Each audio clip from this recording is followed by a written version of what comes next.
Ashish ji, good morning.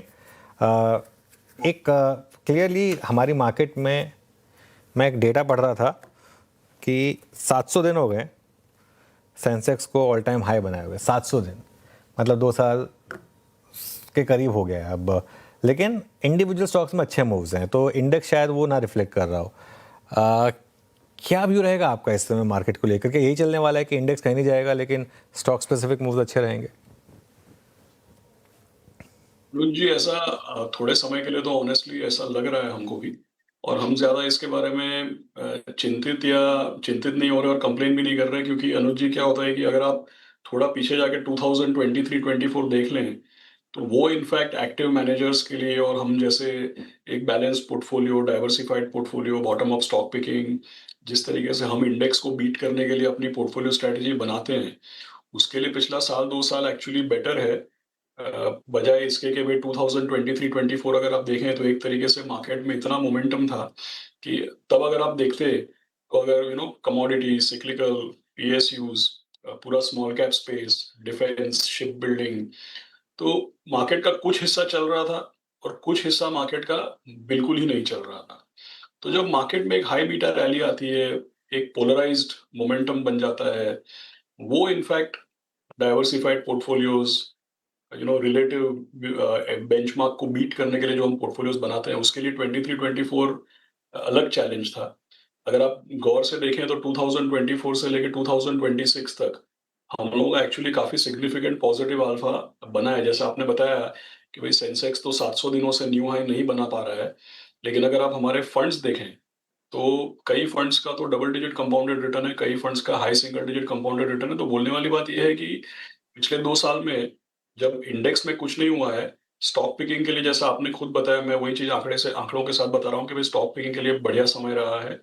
और दूसरी चीज की अगर आप देखें इन 2 सालों में, तो हमारी डोमेस्टिक कॉर्पोरेट परफॉर्मेंस, हमारी डोमेस्टिक जो पॉलिसी मैनेजमेंट है, मॉनेटरी पॉलिसी ले लीजिए, गवर्नमेंट फिस्कल पॉलिसी ले लीजिए, ये सब चीजों के चलते domestic environment, domestic performance actually improve हुआ है। और बाहर के जो हेडविंड्स थे कि भाई ये एआई की रैली थी, अब थोड़े बहुत सवालिया निशान इस पे उठ रहे हैं, तो जो बाहर दूसरे मार्केट्स को जो चीजें आकर्षक बना रही थी, वो भी थोड़ी हेडविंड हमारे लिए कम हो रही है।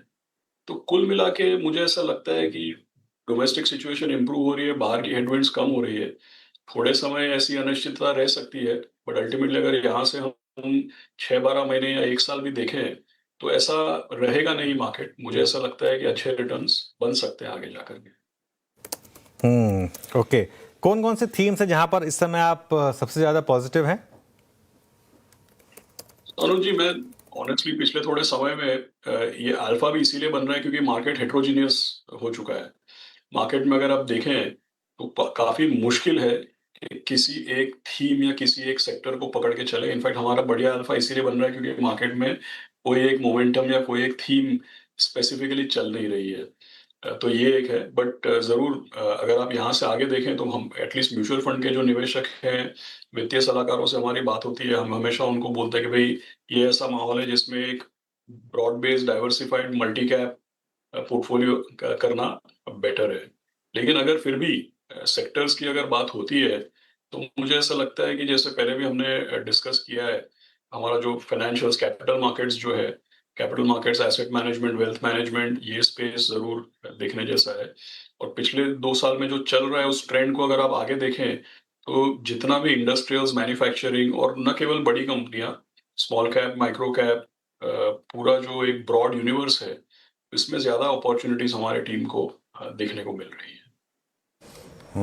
आशीष जी नमस्कार। वीरेंद्र बोल रहा हूँ। ये कमोडिटीज़ में जो एक मूव आया है Ashish ji, I mean gold, precious metals के साथ साथ अगर आप इंडस्ट्रियल मेटल्स को देखें, सब में एक मूव आया है। इस पर आपका व्यू क्या है और इस मूव पे कितना ट्रस्ट करें और इसको खेलने के लिए क्या इस पर मतलब उतरना चाहिए मैदान में, और आपने फंड में अपने क्या स्पेस दिया इसको? वीरेंद्र जी, जरूर। इनफैक्ट गोल्ड अगर आप देखें, जैसे एक अच्छा इंडिकेटर होता है कि हम लोग खुद मल्टी एसेट फंड्स मैनेज करते हैं जिसमें गोल्ड और सिल्वर का एक इम्पॉर्टेंट एक्सपोजर रहता है। जैसे अगर आप 2 साल पहले देखें तो गोल्ड का एक्सपोजर फर्स्ट कीजिए 23-24% था, सिल्वर का भी 10-12% एक्सपोजर था, बट सिल्वर को हम हमेशा आर्बिट्राज अपॉर्चुनिटीज ज़्यादा ढूंढते हैं, लॉन्ग पोजीशन लेना अवॉइड करते हैं क्योंकि सिल्वर वॉलेटाइल बहुत ज़्यादा है। तो 1 मिनट के लिए सिल्वर को मैं साइड पर रखता हूँ। नॉर्मली हम सिल्वर रिकमेंड करते नहीं है क्लाइंट्स को क्योंकि बहुत ज़्यादा वॉलेटिलिटी है और सिल्वर में जैसा मैंने बताया हम केवल आर्बिट्राज कैप्चर करने की ट्राई करते हैं, लेकिन गोल्ड में ज़रूर हमारे लॉन्ग पोजीशंस होते हैं। तो एक समय ऐसा था 2 साल पहले जब 23-24 जो भी हम लोग वैल्यूएशन पैरामीटर्स यूज़ करते हैं, इंटरनल मॉडल्स जो यूज़ करते हैं, रिलेटिव असेसमेंट करते हैं gold versus dollar, gold versus equity. तो उन पैरामीटर्स के बेसिस पे 2024 जुलाई में मुझे याद है फंड में 24% गोल्ड होता था। अभी जनवरी-फरवरी में जो चीज़ें हुई, वॉलेटिलिटी हुई तब जाकर के 10% के आसपास आ गया।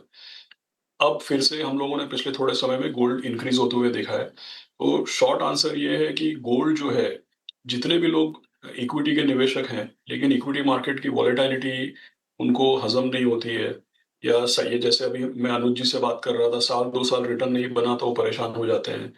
तो काफ़ी ऐसे निवेशक हैं जिन लोगों को ऐसे माहौल में गोल्ड अपने पोर्टफोलियो में हम रखते भी हैं और होना भी चाहिए क्योंकि बाहर का जो माहौल है यूएस डॉलर के ऊपर लोगों को जो चिंता हो रही है, ओवरऑल वर्ल्ड की जो फाइनेंशियल सिस्टम ये जो जियोपॉलिटिक्स की वजह से लोगों को चिंता हो रही है, करेंसीज में पीपल आर वेरी कंसर्न कि भाई डॉलर डिबेस होगा क्या होगा। तो उसकी वजह से गोल्ड तो आई थिंक सुर्खियों में रहेगा और पोर्टफोलियो में भी गोल्ड होना चाहिए। सबकी अलग-अलग रिस्क रिटर्न प्रोफाइल के अनुसार होगा, लेकिन गोल्ड हम लोग हमारे पोर्टफोलियोज़ में भी रखते हैं, जहाँ पे उसकी पॉसिबिलिटी है और लोगों को भी एडवाइस करते हैं। As far as industrial commodities are concerned, उसका भी मुझे ऐसा लगता है कि कहीं न कहीं पे हार्ड एसेट्स और कहीं न कहीं पे जो मॉनेटरी एसेट्स हैं, उसके अल्टरनेट्स की तलाश में लोग हैं। तो इसकी वजह से शायद इवन इंडस्ट्रियल कमोडिटीज में एक मूवमेंट है, लेकिन वहां पे ये ध्यान रखना चाहिए कि भाई लोगों का एक ओवरआर्चिंग वरी लोगों की ये है कि ग्लोबली आर्थिक व्यवस्था स्लो डाउन हो रही है, चाहे आप यूएस की बात करें, चाइना की बात करें, यूरोप तो वैसे भी बहुत ज्यादा ग्रोथ दिखा नहीं रहा था। तो जब पूरे वर्ल्ड में एक इकोनॉमिक स्लो डाउन की चिंता है तो कमोडिटीज कितना चलेंगी। यस, डेफिनेटली मॉनेटरी सिस्टम के सामने आप ऑल्टरनेटिव्स ढूंढ रहे हैं इसलिए कमोडिटीज चल रही है, उसमें गोल्ड की अपनी अलग पोजीशन है, लेकिन इंडस्ट्रियल कमोडिटीज की वॉलेटिलिटी बहुत ज़्यादा रहेगी, उससे सावधान रहना ज़रूरी है। अच्छा आशीष जी, एक समय बाद, लंबे समय बाद एक इंडस्ट्री में जो बदलाव हो रहा है वो है टेलीकॉम। हमें आप देखिए क्या प्राइस हाइक्स हैं, प्राइस हाइक्स सस्टेन कर रहे हैं और हो भी रहे हैं। The weakest player in the entire telecom, Vodafone idea, उसके लिए भी बैंक सब क्रेडिट लाइन खोलने को तैयार हैं। उसके इनफैक्ट सब्सक्राइबर एडिशंस विजिबल हैं और ये एक ऐसा स्पेस है जो कि वेल्थ क्रिएट करके दिया भी है, ट्रैक रिकॉर्ड भी है, सारे प्लेयर्स इस वक्त अच्छा पैसा बना के दे चुके हैं। अगले 5 साल के लिए, 10 साल के लिए स्पेस कैसे प्रिपेयर हो रहा है? वीरेंद्र जी, एक्चुअली व्यू तो अपनी जगह पे, लेकिन जैसे हम लोगों का एडवांटेज है कि भाई हमारे पोर्टफोलियोज पब्लिक होते हैं, तो हम लोग व्यू तो ऑब्वियसली हैप्पीली अपना शेयर करते हैं, लेकिन पोर्टफोलियो भी दिखता है। तो जैसे जो टॉप कंपनीज हैं टेलीकॉम में, जैसे खास करके हमारे पोर्टफोलियो में काफी समय से टॉप 5 होल्डिंग्स में एयरटेल रहा है हमेशा। तो ये दर्शाता है कि भाई हमारा इसके तरफ क्या व्यू है और क्या पॉजिटिव एक्सपेक्टेशंस हैं। सो हमको वी आर ऑब्वियसली मतलब पॉजिटिव और कंस्ट्रक्टिव है इसके ऊपर आने वाले समय के लिए, और वो पोर्टफोलियोज में दिख भी रहा है। ओके, पोर्टफोलियो में दिख भी रहा है बिल्कुल। अच्छा, लार्ज कैप प्राइवेट बैंक्स में एक दिक्कत है, क्लियरली सबसे बड़ा प्लेयर चलने को तैयार नहीं है, लेकिन ओवरऑल बैंक्स और एनबीएफसीज में ठीक ठाक मूव्स रहे हैं। यहाँ पर आपकी प्रेफर्ड बास्केट्स क्या होंगी? So, अनुज जी, इसमें एक्चुअली पोर्टफोलियो में ज्यादा एनबीएफसीज और सेकंड टियर या छोटे बैंक्स जो हैं, आई थिंक इसमें ज्यादा स्कोप या इसमें ज्यादा, बिकॉज देखिए बड़े बैंक्स की अगर आप बात करें तो मैनेजमेंट कंटिन्यूटी या जिसको हम केस स्पेसिफिक इश्यूज बोल सकते हैं कि भाई हर एक का अपना अपना, कहीं पे थोड़े समय पहले ये फ्रॉड या गवर्नेंस या अकाउंटिंग का इश्यू हुआ, कहीं पे मैनेजमेंट चेंज का इश्यू हुआ, कहीं पे कुछ। तो इस तरीके से हर एक बैंक में कुछ ना कुछ अनफॉर्चुनेटली एक चर्न एक तरीके से रहा है। तो वो केस स्पेसिफिक है, आई डोंट थिंक उसको सेक्टर के नजरिए से पेंट करना चाहिए। लेकिन अगर आप देखें कि भाई फॉरेन जो बड़े बड़े स्ट्रेटेजिक स्टेक्स लिए जा रहे हैं, वो सेकेंड टियर बैंक्स में लिए जा रहे हैं, एनबीएफसीज में लिए जा रहे हैं। तो आई थिंक जहाँ पे नया कैपिटल डिप्लॉय हो रहा है, जहाँ पे ग्रोथ की ज्यादा एक्सपेक्टेशन है, जिन बैंकों को एनबीएफसीज को ज्यादा सक्षम बनाया जा रहा है, आई थिंक वहाँ पे उस तरफ थोड़ा ज़्यादा रुझान है पोर्टफोलियोज में। ओके। अच्छा, ये इस बार की आईटी रैली थोड़ी अलग है क्या? क्या व्यू होगा इस समय आपका अब आईटी पर? सोनू जी, कंटिन्यूसली जैसे हम लोग की इसके पहले भी 3-4 बार बात हुई है, सो हम लोग कंस्ट्रक्टिव हैं इसके ऊपर। और एक तरीके से अगर आप देखें, काफ़ी पोर्टफोलियोज में ओवरवेट भी हैं। हम अपने निवेशकों को, वित्तीय सलाहकारों को, जैसे हमने तो 1 साल पहले थोड़ा जल्दी हो गए हम, लेकिन हमने एक digital specific thematic digital fund भी लॉन्च किया था 1 साल पहले। तो उसकी शुरुआत बहुत ज़्यादा अच्छी नहीं, लेकिन पिछले 3-6 महीने में एक काफ़ी अच्छी एक मूवमेंट देखने को मिली है। मेरा हमेशा मानना ये है अनुज जी कि भाई आईटी कंपनीज का रोल तो बहुत स्ट्रांग है, लेकिन 20 साल पहले जब लोग Y2K, ERP, SAP ये सब बात करते थे, तब अलग कंपनियां लीडर थी। पिछले 5 साल 7 साल में social, mobile, analytical, cloud, digital ये सब आ गया, तो विनर्स अलग हो गए। आगे जाकर भी नए विनर्स बन सकते हैं, लेकिन कुल मिला के सेक्टर में कंस्ट्रक्टिव रहना चाहिए। और स्मॉल कैप, मिड कैप, इस पे हमारा ज्यादा वेटेजेस हैं और ज्यादा आइडिएशन भी उस साइड पे ज्यादा हो रही है। अच्छा आशीष जी, आप एक बड़ा, अगर आप देखें कैपिटल मार्केट में इवेंट है आगे जाके कुछ समय के लिए, एनएससी का आईपीओ। उससे पहले एक्सचेंजेस पर और कमोडिटी एक्सचेंजेस पर, ब्रोकरेजेस पर और एएमसीज पर या फिर डिपॉजिटरीज पर आप ज़्यादा किस पर कंस्ट्रक्टिव हैं? पिछले 1 साल में जिस प्रकार से डेरिवेटिव वॉल्यूम्स पे प्रभाव पड़ा है, उसको देखते हुए यहाँ से डाउन द लाइन 6 महीने, साल, 1.5 साल, 2 साल के लिए आपका सबसे कंस्ट्रक्टिव व्यू किस पर है इसी पूरी थीम के अंतर्गत? डिफरेंट वर्टिकल्स हैं हमारे पास। थोड़ा मतलब आपको मेरा जो व्यू है उसको एक पिंच ऑफ सॉल्ट के साथ लेना चाहिए। थोड़ा हम कॉन्फ्लिक्टेड भी होते हैं, लेकिन हमको लगता है कि जो ज्यादा सस्टेनेबल है वो पहले तो वेल्थ मैनेजमेंट और एसेट मैनेजमेंट।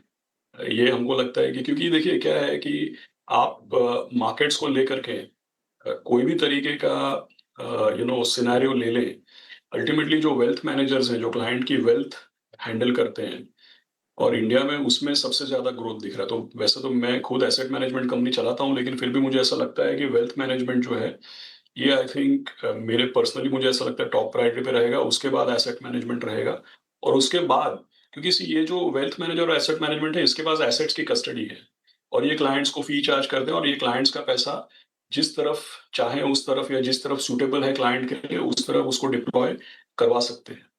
तो ये थोड़ा ज़्यादा सस्टेनेबल और ज़्यादा लॉन्जेविटी वाला बिजनेस मुझे लगता है।